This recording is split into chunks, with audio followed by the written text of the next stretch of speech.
So today I'm doing a small dégustation of this wine called Pommard. Now the reason why I'm interested in this is because in researching the Montandon Frères watch business, in the copy of letters from 1833 to 1835 left by David Henry Montandon, who was essentially setting up Montandon Frères Locle, he had been purchasing a wine called Vin de Pommard, and this was purchased by, or from rather, Montandon Frères of Les Verrières, but this was most certainly a French import.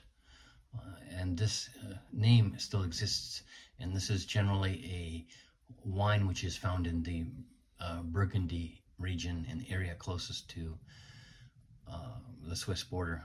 So I have this 2020 Pommard. It's La Vache, and I should like to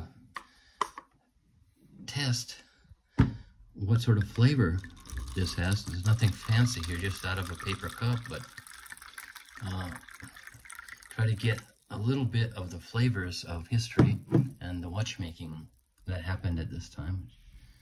So has a very nice dark, rich red, very fruity looking color.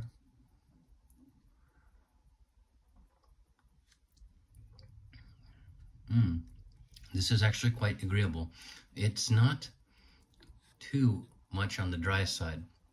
There is a little sweetness to it, but it is not an overpowering sweetness. And this is definitely puts one in mind of Burgundies. Now this particular bottle was bottled by Christophe Violot Guillemard and A Pommard, Côte d'Or, the Golden Coast.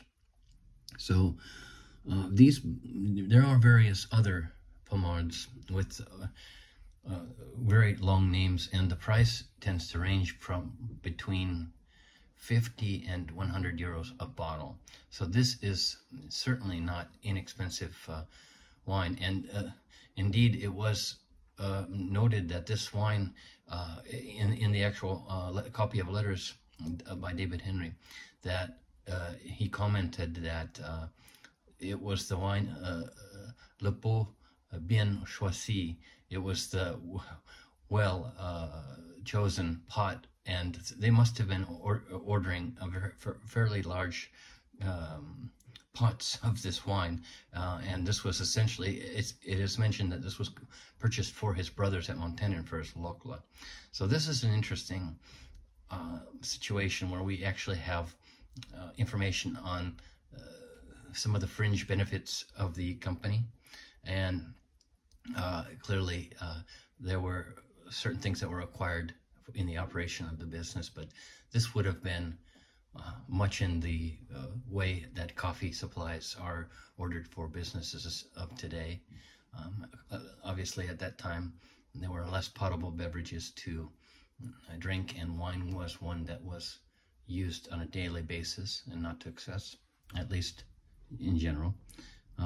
So this is just a little tasting of this very nice, I have to say that it does leave a very nice taste in the mouth. And anyways, this is just a note for the record, and thank you for your attention. I hope it was of interest.